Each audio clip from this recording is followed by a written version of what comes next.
Selamat siang Bu, Assalamualaikum warahmatullahi wabarakatuh.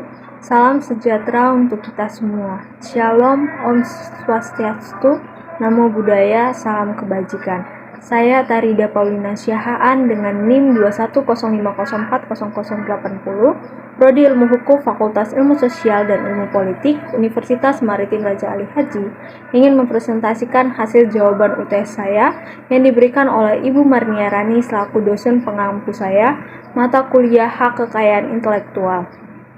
1. Sistem perlindungan hak cipta di Indonesia berdasarkan Undang-Undang Nomor 28 Tahun 2014 tentang hak cipta adalah: Adapun sistem perlindungan hak cipta di Indonesia berdasarkan Undang-Undang Nomor 28 Tahun 2014 tentang hak cipta adalah: Pertama, dikenalnya prinsip first to use. Prinsip first to use artinya barang siapa yang mengumumkan atau mendeklarasikan pertama kali kekayaan intelektualnya ke publik atau umum untuk diketahui oleh orang banyak, dasar pemberlakuannya ada dalam pasal 1 ayat 1 Undang-Undang Nomor 28 Tahun 2014 tentang hak cipta. Adapun redaksi kalimatnya adalah: hak cipta adalah hak eksklusif penciptanya yang timbul secara otomatis berdasarkan prinsip deklaratif setelah suatu ciptaan diwujudkan dalam bentuk nyata tanpa mengurangi pembatasan, sesuai dengan ketentuan peraturan perundang-undangan. Yang kedua, dikenalnya hak eksklusif. Dalam hak cipta dikenal yang namanya hak eksklusif.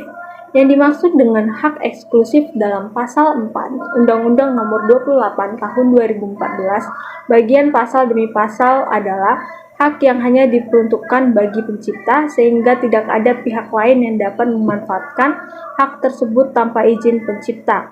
Pemegang hak cipta yang bukan pencipta hanya memiliki sebagian dari hak eksklusif berupa hak ekonomi. Yang ketiga, otomatis. Yang keempat, setelah waktu ciptaan diwujudkan. Yang kelima, pendaftaran bukan kewajiban.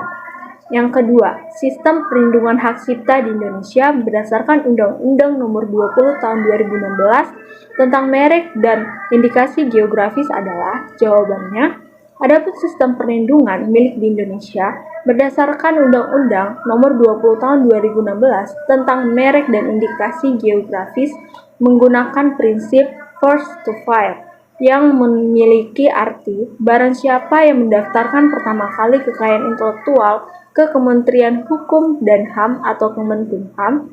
Dasar penerapan prinsip first to file ini adalah dalam pasal 1 ayat 5 Undang-Undang Nomor 20 Tahun 2016 tentang merek dan indikasi geografis.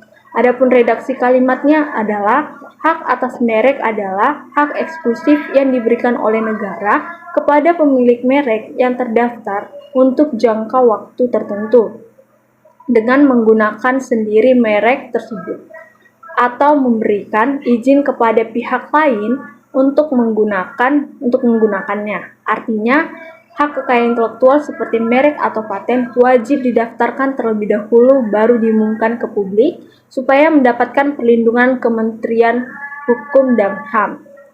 Pertanyaan ketiga, Melly Guslow sebagai pencipta lagu menjual hak ekonomi lagunya kepada produser rekaman secara tanpa batas atau jual tanpa putus. Berapa jangka waktu pengalihan hak ekonomi pencipta lagu kepada produser fonogram sehingga hak itu kembali lagi kepada Melly Guslow selaku pencipta lagu menurut Undang-Undang Nomor 28 Tahun 2014 tentang hak cipta?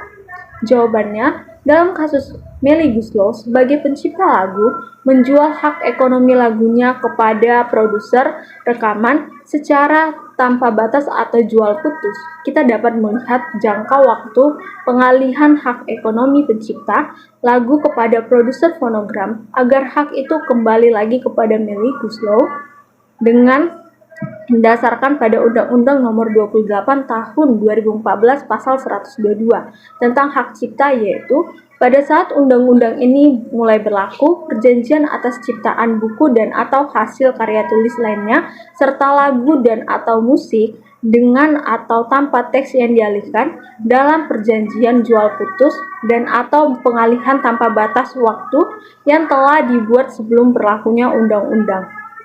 ini dikembalikan kepada pencipta dengan ketentuan sebagai berikut. Yang pertama, perjanjian jual putus yang pada saat diberlakukannya undang-undang ini telah mencapai jangka waktu 25 tahun dikembalikan hak ciptanya kepada pencipta. 2 tahun sejak berlakunya undang-undang ini. Yang kedua, perjanjian jual putus yang pada saat diberlakukannya undang-undang ini belum mencapai jangka waktu 25 tahun dikembalikan hak ciptanya kepada pencipta setelah mencapai 25 tahun sejak ditanda tanganinya perjanjian jual putus, dimaksud ditambah 2 tahun. Sekian dari penjelasan saya. Jika ada kesalahan kata, saya minta maaf. Terima kasih. Selamat siang.